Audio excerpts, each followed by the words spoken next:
واقعہ حضرت خالد بن ولید رضی اللہ عنہ، قسط نمبر 117، اپنا اسلامک اسٹوڈیو۔ ناظرین، عمرو بن عاص دیکھتے رہے کہ ابھی شہر کے دروازے کھلیں گے اور اندر کی فوج باہر آئے گی، یا ہو سکتا ہے اطربون کی فوج اندر جانا چاہے، لیکن کوئی دروازہ نہیں کھل رہا تھا۔ عمرو بن عاص اور دیگر سالاروں نے صورتحال کو اپنے قابو میں کر لیا اور قدم جما لیے۔ مجاہدین کے نعروں میں ایسا جوش و خروش تھا جو رومی سواروں پر بری طرح اثر انداز ہو رہا تھا۔ دن آدھا بھی نہیں گزرا تھا کہ رومی پیچھے ہٹنے لگے۔ عمرو بن عاص نے فوراً اپنے ماتحت سالاروں کو پیغام بھیجا کہ پیچھے ہٹتے ہوئے رومیوں کے تعاقب میں نہ جائیں۔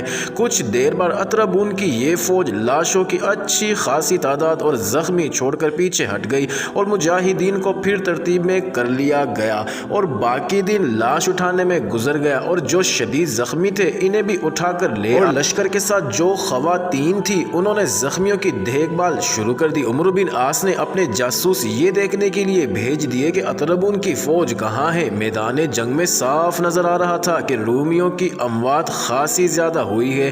شام کے بعد جاسوسوں نے بتایا کہ 3-4 میل دور اطربون کی فوج نے پڑاؤ کر لیا ہے اور خیمے بھی لگا لیے ہیں۔ عمرو بن عاص نے اسی رات کے لیے ایک اور بندوبست کر لیا، جو یہ تھا کہ شب خون مارنے والے جان بازوں کا ایک دستہ تیار کیا، جس کی نفری 40 اور 50 کے درمیان تھی۔ آدھی رات کے بعد دن بھر کے تھکے ہوئے رومی سوار خیموں میں بڑی گہری نیند سو رہے تھے کہ ان پر آگ برسنے لگی۔ یہ ایک طرح کی مشعلیں تھیں جو شب خون مارنے والے مجاہدین دوڑتے گھوڑوں سے رومیوں کے خیموں پر پھینک رہے تھے۔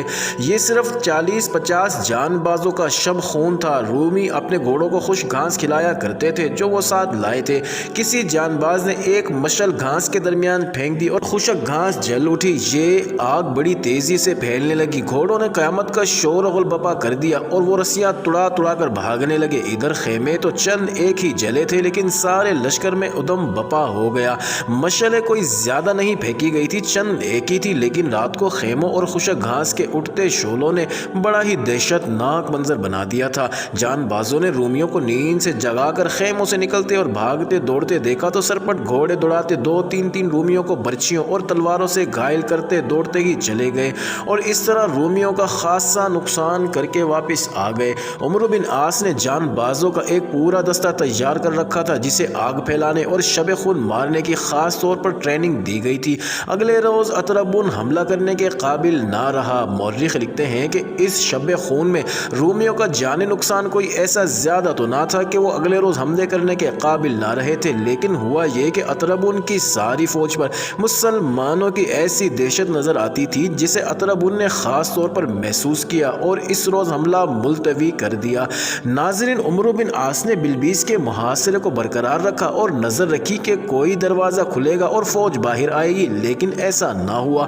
عمرو بن عاص نے شہر پر حملے کی ذرا سی بھی کارروائی نہ کی۔ انہوں نے دیکھ لیا تھا کہ لڑائیاں اطربون کی سوار فوج کے ساتھ جاری رہے گی، اور اس کے بعد شہر کی فوج باہر آئے گی یا کوئی اور صورتحال پیدا ہوگی۔ تمام مورخوں نے لکھا ہے کہ بلبیس کی یہ لڑائی پورا 1 مہینہ جاری رہی۔ اس کا انداز ایسا ہی رہا جیسے پہلے روز تھا۔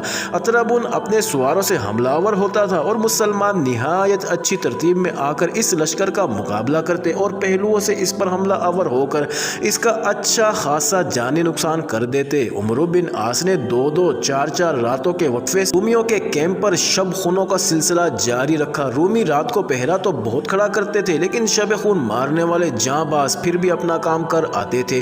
اس طرح رومیوں کو خاصا نقصان پہنچتا رہا اور ان کی تعداد کم ہوتی چلی گئی۔ سب سے بڑا نقصان یہ ہوا کہ رومی سواروں کے حوصلے مجروح ہو گئے اور ان میں جوش و خروش بہت ہی کم رہ گیا۔ ناظرین، مدینہ میں کمک تیار ہو کر بمشکل چلی ہی تھی۔ یہ کمک بلبیس کی لڑائی تک نہیں پہنچ سکتی تھی، اسے پہنچتے 1 مہینہ بھی لگ سکتا تھا۔ عمرو بن عاص نے اللہ کی آس پر لڑائی جاری رکھی۔ رومیوں کا جانی نقصان تو بہت ہوا تھا، لیکن مجاہدین کا اور بدوؤں کا جانی نقصان بھی کچھ کم نہ تھا۔ بدوؤں کا حوصلہ قائم تھا اور مجاہدین کے جوش و خروش اور ایمان کی قوت میں ذرا سی بھی کمزوری نہ آئی تھی۔ ان کی کیفیت یہ تھی کہ جسم تو جیسے ٹوٹ پھوٹ گئے تھے، لیکن روح تر و تازہ تھی اور وہ روحانی قوت سے لڑ رہے تھے۔ اطربون کو یہ سہولت حاصل تھی کہ اسے کمک مل سکتی تھی، لیکن اس سوال کا جواب کسی مورخ نے نہیں دیا کہ اس نے کمک کیوں نہ منگوائی اور مکوکس نے کمک کیوں نہ بھیجی۔ شاید اس کی وجہ یہ تھی کہ بلبیس شہر کے اندر فوج موجود تھی جو ابھی تک لڑائی لڑائی میں شامل نہیں ہوئی تھی اور وہ تازہ دم تھی۔ مورخوں نے بلبیس کی اس لڑائی کو بہت ہی خون ریز لڑائی لکھا ہے۔ مجاہدین کا لشکر شہیدوں اور زخمیوں کی وجہ سے بڑی تیزی سے خطرناک حد تک کم ہوتا جا رہا تھا، لیکن عمرو بن عاص یہ بھی دیکھ رہے تھے کہ مہینے کے آخر میں رومی سواروں کا جو حملہ آیا اس میں جوش و خروش بھی کم تھا اور تعداد بھی کم تھی، اور اطربون اپنی فوج کے سب سے آگے تھا۔ شب خون مارنے والے مجاہدین نے اطربون کا پرچم دیکھ لیا۔ وہ اکیلا نہیں تھا بلکہ اپنے گھڑ سوار محافظوں کے حصار میں تھا۔ تاریخ میں ان جان باز مجاہدین کے نام نہیں ملے جنہوں نے اللہ کا نام لے کر عزم کر لیا کہ آج اطربون کو گرا لیں گے، اگر وہ بچ نکلا تو اس کا پرچم تو ضرور ہی گرا آئیں گے۔ وہ چاروں اطربون کے گھڑ سوار محافظوں کے حصار تک جا پہنچے اور بڑی ہی بے جگری سے محافظوں سے لڑے، اور ان میں سے 3 مجاہدین شہید ہو گئے، لیکن چوتھے مجاہد نے زخمی ہو کر بھی اطربون کو جا لیا اور ایک ہی وار میں اسے گھوڑے سے گرا دیا۔ اس کے ساتھ ہی وہ خود بھی گھوڑے سے گرا اور شہید ہو گیا۔ ادھر بلبیس شہر کے 2-3 دروازے کھل گئے اور اندر والی رومی فوج باہر آنے لگی۔ اس کے ساتھ ہی باہر والی رومی فوج میں ایک آواز جو بڑی ہی بلند تھی ساری فوج میں گونج گئی، اطربون مارا گیا ہے، اطربون کا پرچم گر پڑا ہے۔ رومی فوج شاید اسی آواز کے انتظار میں تھی۔ رومیوں کے قدم اکھڑ گئے اور انہوں نے پیچھے ہٹنا شروع کر دیا۔ یہ آواز بلبیس سے باہر آنے والی فوج نے بھی سن لی تھی۔ مجاہدین کے حوصلے تو اس طرح اور بلند ہو گئے جیسے آگ مزید بھڑک اٹھی ہو۔ انہوں نے اللہ اکبر کے اور فتح کے نعرے لگانا شروع کر دیے۔ عمرو بن عاص نے ریزرو دستے کو پہلے ہی حکم دے رکھا تھا کہ جو ہی شہر کے دروازے کھلیں یہ دستہ دروازوں پر ٹوٹ پڑے اور اندر چلا جائے۔ اس دستے نے اس حکم پر عمل کیا اور مجاہدین کی خاصی نفری لڑتی لڑتی شہر میں داخل ہو گئی۔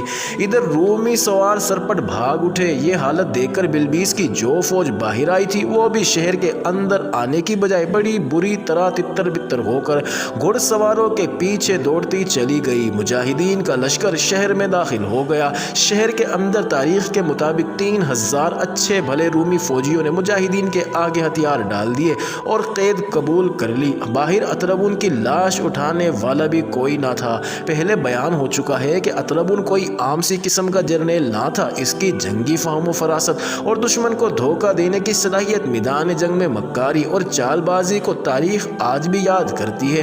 امیر المومنین حضرت عمر رضی اللہ عنہ بھی اطربون کی پرخطر خوبیوں سے اچھی طرح واقف تھے۔ جب فلسطین میں رومی اور مسلمان برسر پیکار تھے تو اس وقت بیت المقدس کو مسلمانوں سے بچائے رکھنے کی ذمہ داری اطربون کے سپر تھی۔ ہرقل کہا کرتا تھا کہ اطربون ہے تو فلسطین بھی اپنا ہے۔ حضرت عمر رضی اللہ عنہ نے بیت المقدس کو فتح کرنے کے لیے عمرو بن عاص کو بھیجا تھا۔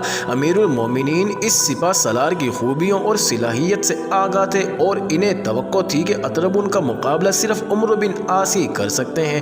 انہوں نے جب عمرو بن عاص کو اطربون کے مقابلے کے لیے بھیجا تھا تو یہ تاریخی الفاظ کہے تھے، میں نے عرب کے اطربون کو روم کے اطربون سے ٹکرا دیا ہے۔ اب دیکھتے ہیں اس کا کیا نتیجہ سامنے آتا ہے۔ اس کا نتیجہ یہ سامنے آیا تھا کہ عمرو بن عاص نے بیت المقدس فتح کر لیا اور اطربون بھاگ گیا تھا۔ اب روم کا وہ اطربون عمرو بن عاص کے جاں بازوں کے ہاتھوں مارا گیا اور بلبیس کی فتح نے عرب کے اطربون کے قدم چومے۔ معزز ناظرین، جاری ہے اگلی ویڈیو قسط نمبر 118 میں، دیکھنا مت بھولیے گا۔